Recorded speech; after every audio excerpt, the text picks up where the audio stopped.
So today we're going to talk about overlanding. And people say, what exactly does that mean? What qualifies for overlanding? Where did it start? What the heck? And so we're going to dive into it because we have our friends from Scout Campers here. So, yeah. You ready to go, Lindsay? I'm ready to figure out what the heck Scout Campers have to do with overlanding. Looky there. Okay. Whoa. All right. Lindsay is wound up for today. All right. Well, you are listening to the RV Small Talk podcast brought to you by Princess Craft RV. And I am your host along with Lindsay. I'm PJ. Oh, you get to say your own name now, and you're not going to be Lindsay anymore, right? Well, I don't know. If we don't do the theme song, then I feel like my introduction isn't as silly. So, yeah, I guess I'm just Lindsay today. Okay. It's fine. It's fine. I'm PJ, your host of today's podcast, and I am here with... I'm still Lindsay. Okay. I know. She's still Lindsay. I'm sorry. All right. You guys who've heard us before, you're going to get that. And those that you don't are thinking we're just silly. Yeah, we are. So... yeah. Who are they though? I don't know. Who are you guys? Tell us who you are and how are you connected? Yeah, so we're from Adventure Manufacturing. We build our campers in Yakima, Washington. So we're part of the sales team. I'm the director of North American dealer sales. Kent is our dealer trainer. So we travel with the dealers and come hang out with nice folks like you. Hopefully teach them a few things. Well, maybe she's not nice, but PJ's are pretty nice. Lindsay might teach you a few things. I'm just saying. Now we got that figured out. But yeah, so we're just, I'll let Ken jump into the overlanding side of things and how kind of what it is and where it started. I think he's got a pretty good grip on that side of things. And then we can jump back over to me when the next question comes up. Yeah, but you don't sound like you're from Washington. So I actually live in British Columbia. So I've been with the company close to 14 years.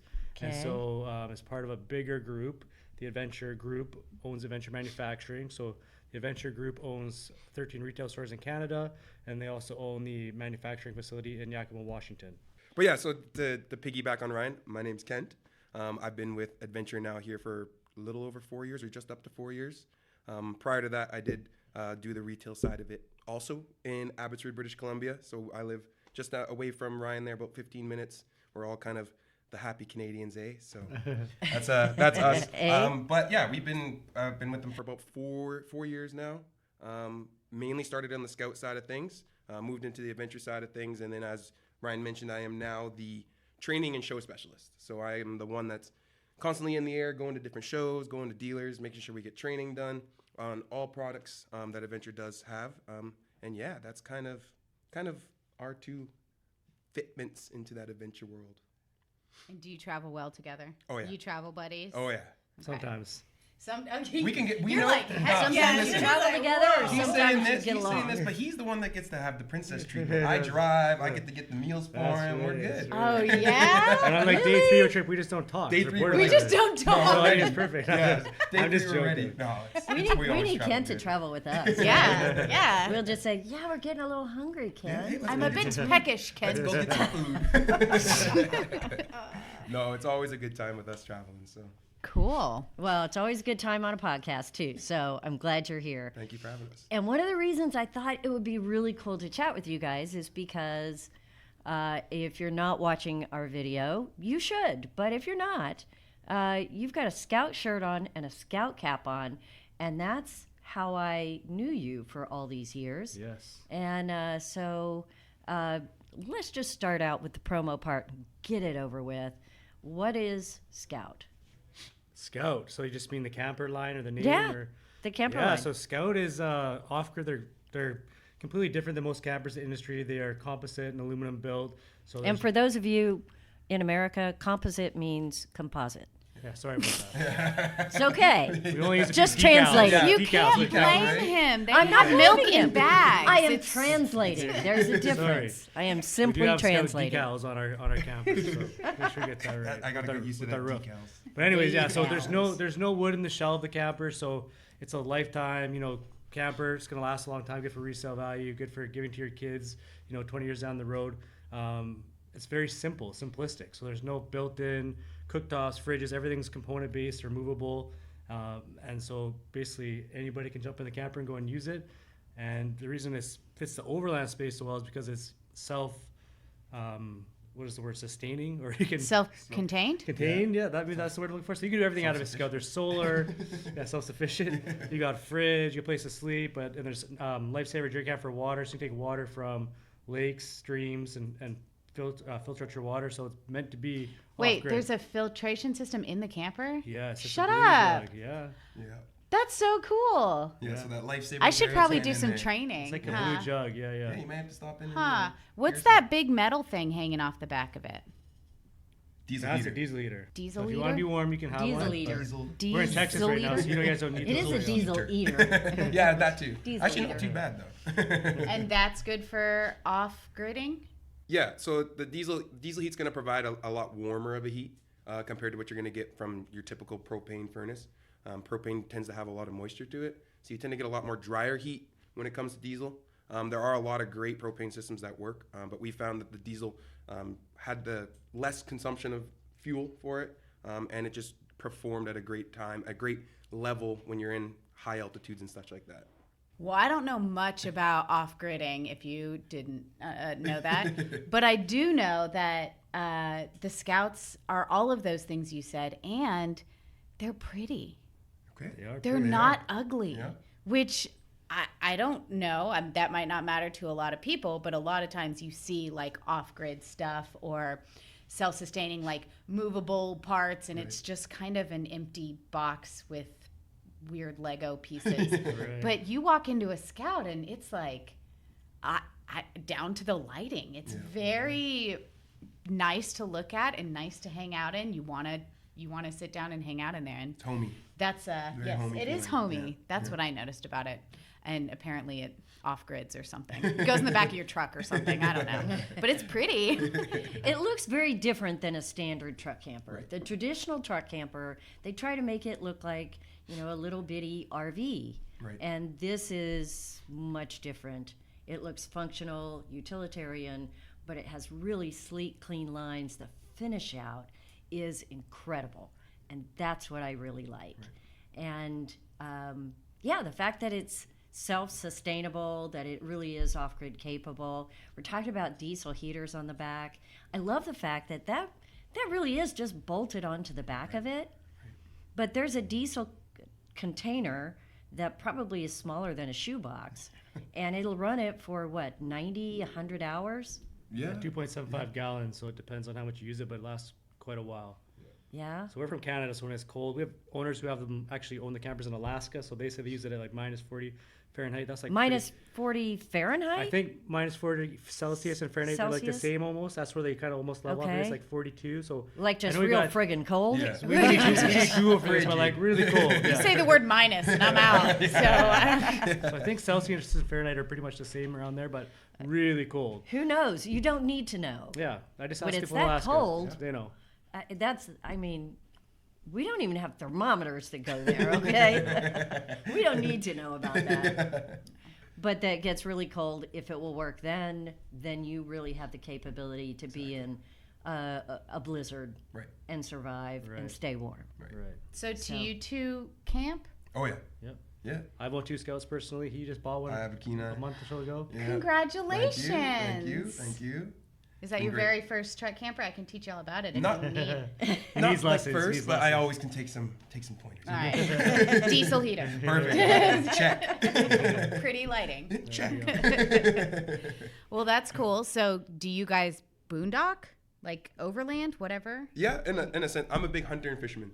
So I Okay. take mine hunting quite a bit. So you go Same with way Ryan. out there. Yeah, so we go out like 80 Ks into the bush kind of thing. Or sorry, that's Canadian. So we're 80 going. Ks We're gonna say what's into that the like? bush. What's that like 50 miles? miles, Like yeah. 50 miles into the bush. Woods? What? Woods. Forest service roads, a lot of Americans call What them. do you guys call them? Sorry, into your guys' is it Yeah. BLM? Is that what you guys call your? Yeah, here in Texas, that doesn't even exist. BLM doesn't? No, here in wow. Texas, it's private land where everywhere. you get shot. Yeah. That makes sense. That sounds about Texas. Yeah. If you want to go deer hunting, you have to find a lease Know that somebody. somebody Gotcha. has. Yeah, I actually just learned, I don't know, probably 4 or 5 years ago that like other places have, you can just like go Outfitters. onto land Yeah. and then just stay there. Crown Land. Yeah. Yeah. And I had no idea Yeah. that was a thing. That's like a majority of BC for where we live is like that. you just go? You can just go. Oh, Yeah. that sounds so cool. Yeah. doesn't that sound Yeah. great? It's And the so- minus 40 thing, though. No, that's more north. That's more north. But I think that for terms, if everybody isn't familiar, then the terms that we're talking about of off-grid Right. mean you are not like in the middle connected to No, anything. you're There's cell completely service, reliant there's no on that hookups. unit. You are You completely are reliant on off what you the have. road in the middle of a field. Yeah. Boondocking simply means you're not plugged in at a campground. Correct. So Okay. you can Correct. boondock in your driveway if you want to. Right. But you can't overland in your driveway. Yeah, I'm I mean, sure, like, maybe you could. where's your driveway? Where's your driveway? Depends on where you're living. Like, Okay. So all these terms, I mean, they kind of mean the same thing, Right. but then they're kind of like some of the terms are cooler than others. That's the Because thing. yeah, isn't that That's the the thing? thing, yeah. Because when it comes to overlanding, in my air quotes, you know, yeah, to some degree, it's all about cool, isn't Yeah. it? yeah, I would say to some degree. Like, Yeah. we go to, with us at Scout and obviously our dealers, we go to a lot of overland expo shows. So there's a circuit that goes all across the states here, and it pretty much allows people to come and see all the different styles of vendors, from truck campers to rooftop tents to even like recovery gear for getting your truck out of the ditch kind of thing. And like with that, you can see a lot of people like to talk about their rigs. They like to say, "Oh, I've done this. I lifted Yes. this. I added that." Like, it's definitely one of those things where it's going down the road. It's more of a show off in a way. But there are a lot of people that do a lot of rugged overlanding with those same style of rigs that just like to share their journey, right? So I think you're gonna get both of that. People that really like to show off, have the high names, the fancy names, and then you get the people that really just like to beat up their rigs and fix them up at the end of it, right? So Which And one are then- you? I'm in the middle. I like to still have that nice splash, Likely you know, show story. it off. But like, I still, if you were to see my truck, I like to beat things up a bit. Which one Yeah, are okay, you? have some fun. Yeah, I fall somewhere in the middle. I think I took my family to Disneyland actually in my first trip. On the Your Scout first camper. Yeah. I rolled overlanding into adventure. Disneyland, my overland rig, my That's Scout, awesome. parked at Disneyland in the parkade. So I was super You know proud what? of that. That can feel kind of like you're in another world. Yeah, it was a different. My kids loved it. Yeah. I guess it's for adults. But then we went other places like we did do Vegas too, but Grand Canyon, Utah, Moab, beautiful places out there. And that was more. Joshua Tree? Didn't do Joshua Tree on that trip, but lots of cool places you can get to in your camper. Go anywhere you can think of. Basically, with a truck and camper, you can drive anywhere. You want to go for dinner, you can pull right in front. If you want to go in the bushes, go in the bushes. You can get anywhere. That's the benefit, in my opinion, of a camper over a trailer is you don't have to tow a trailer. You can park in a normal parking Yeah, spot. you can park places, and it's just so easy to get up and go. There's not a huge thing to it, but I'll never forget like you telling me there's only two types of people who buy a truck camper. The people who want to tow something extra, right? Like a boat Horse or trailer or something, something, yeah. or the people who don't want to tow anything. Exactly. don't know how to drive. Yeah, you just Oh, come on. I think maybe that's me. You can drive pretty good with a trailer. but- So, how did you get into overlanding? Did you overland when you were a kid? Yeah, so I grew up camping my whole life since my mom tells me I was intense at 6 weeks old camping. So I grew up my whole life in different trailers and campers. And then my first camper bump for myself was a Scout in about 22, I want to say. So not that long, I guess. Maybe young to the ownership cycle of things, but awesome. Love it. So fun to get the kids out. That's what it's about for me, is just making memories for my kids. So a Scout camper is very basic, but allows you to do all the things that those nice big fifth wheels and trailers do too, just maybe not as luxurious, you know? But you didn't come from like a truck camper background and an overlanding background. You came from the standard regular RV dealership Yes, I did. circuit, Yeah, right? it's a big one. So what's your background? Yeah, so I worked at Fraser RV in Abbotsford, British Columbia as a sales manager for, I don't know, around 7 years. Some of the exact numbers, but yeah, we sold a lot of trailers. So we're doing probably 800 plus a year out of that store. A lot of motorhomes, campers as well. But you never wanted to buy one. yeah, I gotta be careful what I say here. I'm not gonna bash anybody's products, but there's a lot of products in the industry that, in my opinion, aren't built very well. And so when Scout got released by our owner, I heard about that and was super intrigued by what Scout was doing, because it was the first there's some nice manufacturers. You guys carry a couple, Northern Light, Bigfoot, stuff like that. The clamshell construction. There are some great manufacturers, Airstream, people like that, Winnebago out there. But we sold a lot of other trailers and campers. And Scout had a unique construction, which is built to last a lifetime, in my opinion. There's no wood, nothing's going to rot. Like I already mentioned, you hand it down to your kids after because it's going to last that long. So for owners who will buy an RV, it's a big investment. If you're going to spend $40,000 of your money to go buy something, it better last. And a lot of things I see on the market don't last, so they buy it for 5 years, and then by the end of 5 years, it's rotten, and they can't sell it, and they're backwards in their payments because of that. And I didn't like seeing that, so I didn't want to buy something I didn't believe in. So when Scout got launched, I believe in it. I believed in it the whole time. Sold a lot myself, probably, of these Scouts, but these things called Scouts.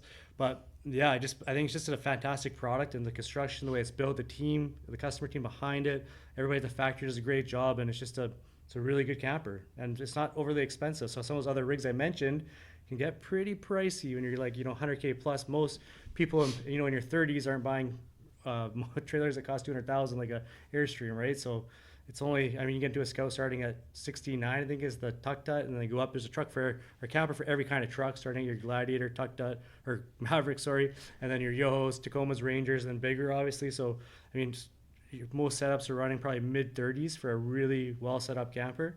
So I think that's, decently affordable. But the thing about truck campers, people always ask why campers cost what they do, but they're not built the same as a trailer. So trailers, you're rolling a chassis down a line, slapping some walls up, putting some caulk on there, and calling it a day. With a camper, you have to build it bottom up or flip it, whatever we used to do, but different construction methods that just take more man hours. So the time to build a camper is usually double that of a trailer. Don't quote me on the exact hours and minutes, but you get the idea. It takes a long time to build a camper. Right. It's quicker to build a trailer. And so that's why people are like, well, how come a camper so much is smaller? It's the construction, how they're built. That's why they cost what they do. But We and they tell have to be customers. self-sustaining. They Yeah. have to hold themselves up. right. We tell customers that all the time. Like, there's no starting point with a truck camper. Right, You don't that's just right. roll a frame in and then put walls on. And also, a lot of the times, a truck camper will have all the exact same systems Correct. as a trailer. So Yeah. you still have all those components, all that machinery in there, the water heater and the, whatever, air conditioner, all those things. So yeah, we have that argument with customers a lot. And you know what? When I think about it, if you buy a set of electric jacks, they probably cost more than a chassis They're up there. that those manufacturers buy. So I don't know. It is not a cheap venture. I think truck campers are probably the most expensive real estate per square Per square foot. foot, yeah, okay, yeah. That is in the RV space. But most of the people that I know in the truck camper space, it's because that's where they started, that's what they know, Right. that's what they love. So I love hearing people who have been in the I was going to say normal, bad word, the average RV style space, and saw the Scout and said, I like that, I want to be part of it. Because as long as Scout's been out, Brian, your name is the one that's always been associated with it. You ran sales for Scout forever. Yep. Since as far the as I've known about it. Or can't help me out. Since So- the beginning. Yeah. Since the beginning for him. Yeah. Yeah. So, So what's your background in? Did you come from the RV industry? So my dad actually trained Ryan at Fraserway RV. So my dad worked for Fraserway RV for 32 years almost. I want to say 32 to 34 years in that range. So my entire life, I grew up in the RV world. We would take out, there's a rental division up there at Fraserway, so we would rent a camper. We'd go hunting every year with one. We'd go camping all summer with motorhomes. I grew up in that kind of life of it. So then I actually went off to go play football. So I played football in Canada for a bit. Ended up getting injured. Had to stop playing football for a bit. I do still currently play. I split my time a bit while working this and playing football, so it's been good. Dang. yeah, but- so what do you play? What so position? I play defensive Okay, line. let's talk football. Yeah, no, that's a problem. So I play defensive line. So I like to hunt down the quarterback. That's like it's nothing more satisfying than when you get to the quarterback, make the hit, and everybody's just going nuts. It's always a good time. So I play D-line. I've been playing football now for 26 years. 26 years of football. I now play men's international Canada. So I play for the national men's team up in Canada. We play in a tournament called Gridiron Nations. It's GNF, I want to say. I can't remember exactly. Gridiron Nation Football. And we play against Italy, Mexico, Germany. And we're hopefully going to be adding Japan to the mix and Austria to the mix. So it's a big, huge thing. No idea this We're is gonna a thing. we're gonna teach the world how to play football. Yeah, so okay? and that's what I do. So I pretty much I play that. We travel and we meet up with everybody, all ex-pros or guys that currently are trying to get back onto pro teams or guys that are just finishing university. We have guys that played down here in the States. It's a mix of all over, but it is true Canadians, and we go in and we play Europe. Play USA used to be a part of it. They ended up not hosting a team because they focused more on their U19 division of things and let their men's kind of play more of the flag football. It's kind of becoming a big thing now that they've introduced it to the Olympics. So, so flag football has been This introduced. is a whole other world that I Yeah. don't know anything Yeah, about. so flag football has been And I introduced love to the football. Olympics. We don't need to go into detail on that. So you will start seeing the Olympic sport of flag football, American flag football in the Olympics. So My son will be happy about yeah, that. so there's some cool stuff going on with that. But reverting back to it, I had a big injury about 2021, I want to say it was. I ruptured my Achilles. So I ruptured my Achilles playing football. Yeah, it wasn't honestly, didn't even feel it. Didn't even feel it. I felt like all of a sudden I was wearing a high heel. Don't talk about it anymore. Sounds good. And then She really will throw up. That's I'm what- just saying. Okay, maybe I should She, maybe just we the should test this. idea of things Yeah, like so this. the way that I'm kidding. And then Do you we have were photos of it? I do have photos. I actually do have photos of it. So. Show her. But with that, I was recovering, going back through rehabs and all of that. Was able to finally get out walking on it. I was in a air cast boot for a bit, and we were out hunting. I was hunting with an air cast boot on. Oh, that's one serious. That is normal serious boot. dedication And to I your actually hunting. didn't I get a buck that year? I think that's the year I You shot the did. 3x4. So I think shot it a was. buck that year. And I showed you up. the Yeah, I day took after. over. I took over the biggest buck at their cabin up there for years, and not even a day later, Ryan topped it the next day, kind of thing, and took over that. Attaboy. But Sounds during fun. that time, Tis the season, right? Gotta it knock is, him down. it is. The rut is about to kick off here where we are up there, so it's gonna get going. But during that time, we were sitting around the fire, and I was like, wow, I really need to. I had worked 2 years prior to that at Woody's RV, selling retail sales guy there. It just wasn't. It wasn't for me the way that it went, the way that everything flowed out of the dealership and all of that. I wasn't my kind of scene. So I had stopped working there when I got injured, and Ryan's like, hey, like, we're really starting to move forward with Scout. I had known Scout obviously for a while because my dad had sold them with Right. Ryan.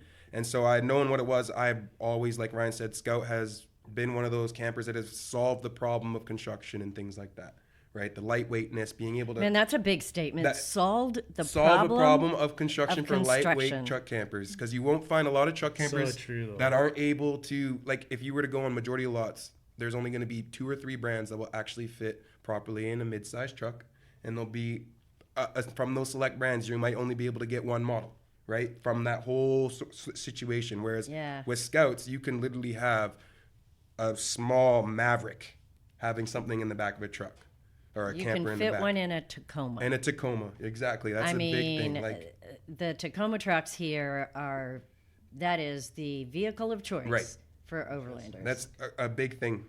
Tacoma's a big one across the board. So yeah, Ryan was like, you know what, we are looking to hopefully expand and have somebody else assist me because things are starting to get going pretty good. And I was like, yeah, like, I'm game. Like, let's meet with Dave and see how it goes. And not even a week later, we were out having lunch, me, him, and Dave, and yeah, they said, you want to join the team? We can really use you. And I've been with the team ever since. So I started working under Ryan with that, in that Overlander Scout vibe of things, and learn the ways of how everything was built, how we would do with things, and gradually over the last 3 years kind of got into me now being able to, teach our dealers and teach people on how they are built, how they run, and how well they work for you. And you go to the shows, right? I do. So yeah, I do a lot of shows. So I mentioned earlier the Overland Expo. I do all of those circuits. So if we didn't go as Scout, I'll go and join our dealers and just kind of assist them, aid, help them out, ask your questions. Just Yeah. kind of be there as that little cushion support.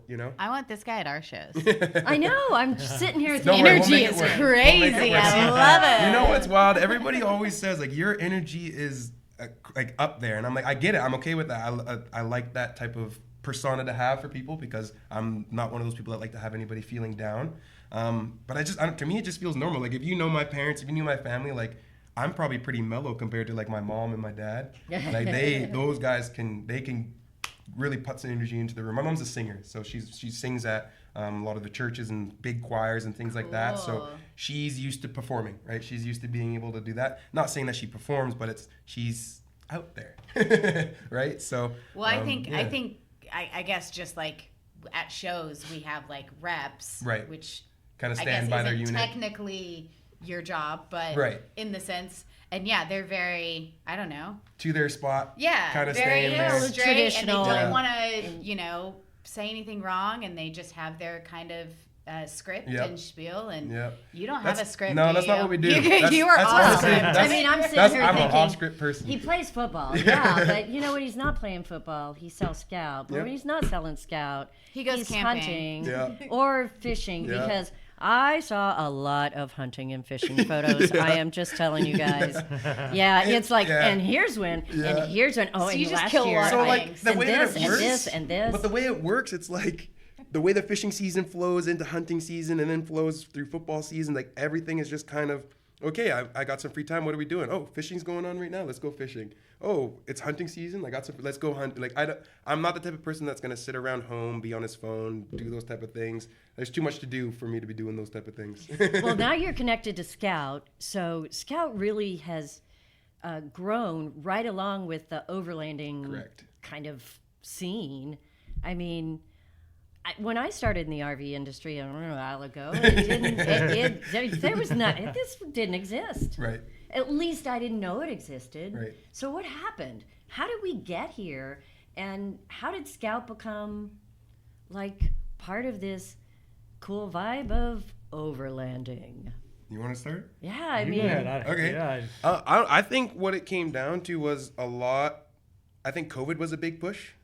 I think during the COVID era, but the Overland Expo was before it COVID. was before. So I would say it came down to the switch of people wanting to adventure more without having to worry about dragging a trailer behind them, without having to worry about snagging on trails. A lot of people are going out there doing this thing and wanting to not have to spend a ton of money to fix their things afterwards, right?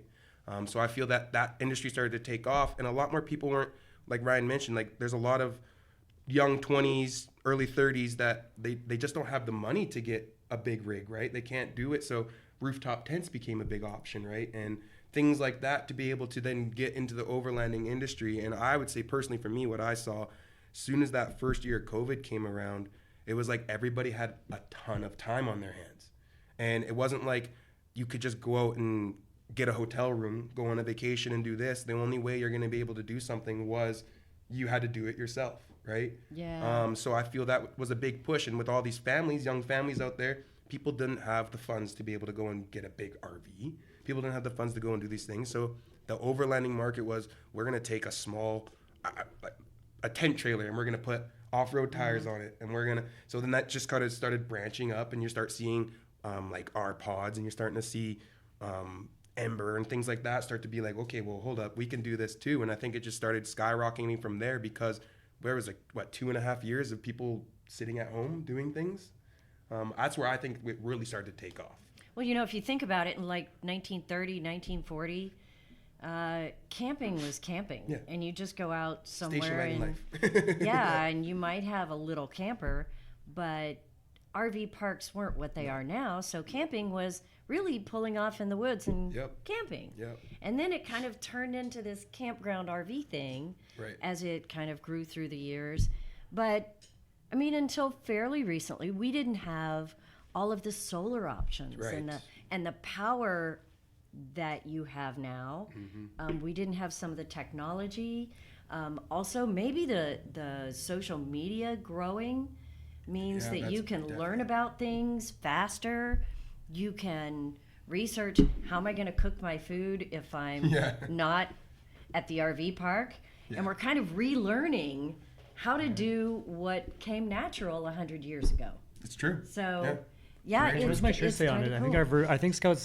Camp simple. Yeah, that's Camp the verbiage. simple. Camp simple. Simple. And I like Not that simple camp. the image on the back of his shirt is gonna a have to- truck you gotta with a have to truck show it. camper, but if I it's can not show it. even like a new truck. It's like old an Ford. old school like square Square body, body, Ford. 96, Yeah. F-150. So like that's awesome. I heard this really cool thing that reminded me of like, yeah, I think as technology grows and we all have more things on our phone and more things to distract us, it does pull us back towards getting off of it. Right. Like there's two sides to it. Like, woohoo, we have social media. Yeah. Whoa, we hate social media. You know, like you have to do the thing in order to figure out how to not do the thing. But I heard something about AI, about how like it's gonna, you know, of course it's crazy and it's scary, Yeah, and doing now all they're this. doing the videos, Yeah. and it's getting really hard to tell what's real and what's not. And they're saying like, yeah, well, there's not much we can do to stop it.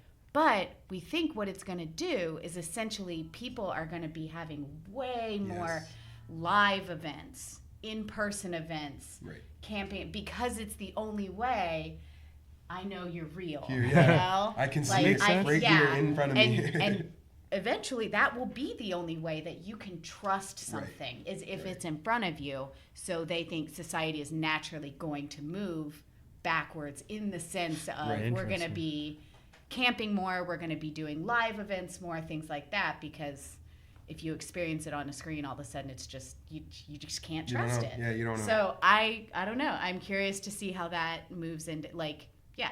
Once we got too much technology, we wanted to go back to overlanding, you know? I Like, think we're that's like, what yeah. Scout Campers represents as well. Our owner's vision was to just make it simple again. Like get rid of all the fancy systems, all things you don't need, and just go outside and enjoy the outdoors. But And you- also the safety and Yeah. somewhat comfort Right. Right. So I have a confession. I'm scared of grizzly bears.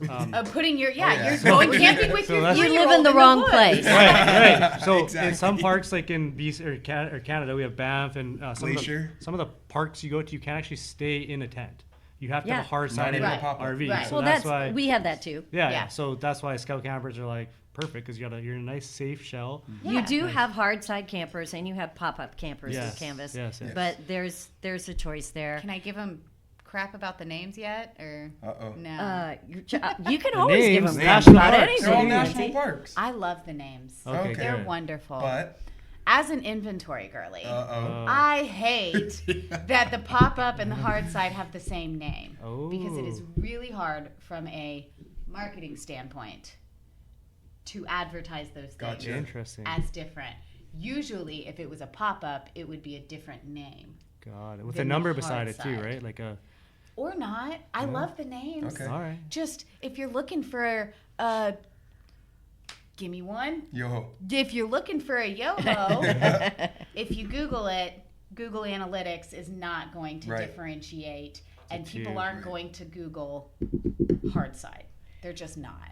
Well, I love the fact that you were So- trying to change their company. Because I try that all the time. I'm getting And it never works, but maybe you'll be do more with it successful. what you will. No. We take But the it. names are Tuk Tuk, Yo-Ho, No, not Tuk Tuk. Tuk Tut. Yep. Tut. Tuk Tut. Hey, stop saying Yo-ho. But every time you Tuk say Tuk Tuk, I think you like the little cars Tut, they tut. drive in Little India. tut, tut. Yeah. Tuk Tuk. Yeah. I Tuk, try, tuk, but tuk. sometimes you can't distinguish. I mean, Tuk Tut is kind of. You ready? We're gonna do it. Tut. Tuck, tut. So I like yeah, that. That was you good. got Tuk Tut, you got the Yo-ho, you got the Olympic, then you got the Kenai. And those are park names? Those are all national park names, yes. Because they're Kenai? all The Kenai National I think Park, we've that's in Alaska. indigenous type I think we've names. been of saying it something. wrong. Kenai. So a lot of people say it a Kenai? lot differently. I've always learned it as Kenai. Kenai? Kenai National Park. And when I was up in Alaska, they would always say Kenai Peninsula, and they're from Alaska. So I don't know. I just assumed it. Oh, okay. So that's how I call it Kenai. I've heard all sorts of Kenai. I like the names Kenai, all because- sorts of stuff. Kenai, Yeah. definitely. I hate a TS42216. Like, this is way cooler. I love the names. Good. All right, you just got a seal of approval from That's- Lindsay. I'm okay I know with you that. were waiting all day for that. I was waiting for that. Well, that's really cool. It is so fun to have new products. And if you guys hadn't figured it out, we now have Scout Campers at Princess Craft. Woohoo! And it's, yeah. I mean, yoo-hoo. So cool. Yo-ho. Yo-ho. Not I'll get it. tut. I'll get it. Tut tut. I mean, the lightest one weighs what? 900? 600. 600. 600? Just Yeah. over. Maybe just 600. under this That- year. Is it that just under had this year? Yeah. 600 It's pretty pounds. close. I know, because Yeah. we had to bring them in here and Get them up Yeah, the lip. top. Steve and Matt had to get underneath it and lift it up with their shoulders and Yeah. scoot it. And I was like, ah! Wow. But they did it because Nice. Yeah. it was so light. 600. What's the heaviest camper? So your Kenai is going to Yeah. be in the 12s range, 1200. It's going to go up to maybe, if you put every doodad on that thing, you can probably get close to 2000. But most people's campers are going to weigh around 1,500 pounds on a Kenai, our biggest one. Kenai, that's how we were saying it. Kenai. That's how other people say it. Kenai. Okay, Kenai. Yeah. Kenai. Kenai. Kenai. Yeah. Think of a key. We are and going a to nine. change the world, Lindsay. It's a Kenai. Yeah. It's kind of like quinoa. Nobody could say it or spell it Yeah. for the longest time, and now it's part of Or our they get it mixed up vocabulary. with couscous. Yeah. The food's so nice, Which is they named totally it different. twice. That's how it goes. Yeah, you're coming to a show. Yeah. Yeah. You'll probably see my face. Yeah. Oh, that sounds fun. So really cool to have it here. It is. I've seen an awful lot of campers, and it is different than absolutely any truck camper I've ever seen. No, I would So really fun. agree. Good. All right. Well, thank you guys for hanging Yeah. out Great. with Thanks us. for having us. No, No, it was awesome. Yeah, we get to learn a little bit. We get to make a few jokes. We get to be corrected. All those things, all at one The time. best. So, yeah. We Yeah. got nothing at Princess Craft to talk about before the next podcast. We don't have anything coming up. We don't have any shows, any rallies. We just finished a rally. So next truck camper rally is going to be in May if you're a truck camper person. It's true. You guys should come to our truck camper rally. I think we were trying to see about working that out. Like 50 See truck some dates. campers Yeah, in one we'll get some spot. dates going. That's pretty cool. I'll get that. We'll get some dates going and see how we can make it work. All right. Well, if you want to figure it out, you could come to it's Texas Truck Camper Rally .com. .com. You can find all the info. Sometime in May, we'll be there with a whole bunch of truck campers. It's true. We have a good time. So, all right. Well, thanks for joining Thank you, us, guys. guys. Thank you for having us. And yeah, See you y'all next check time. back, and we'll see you next time. Bye.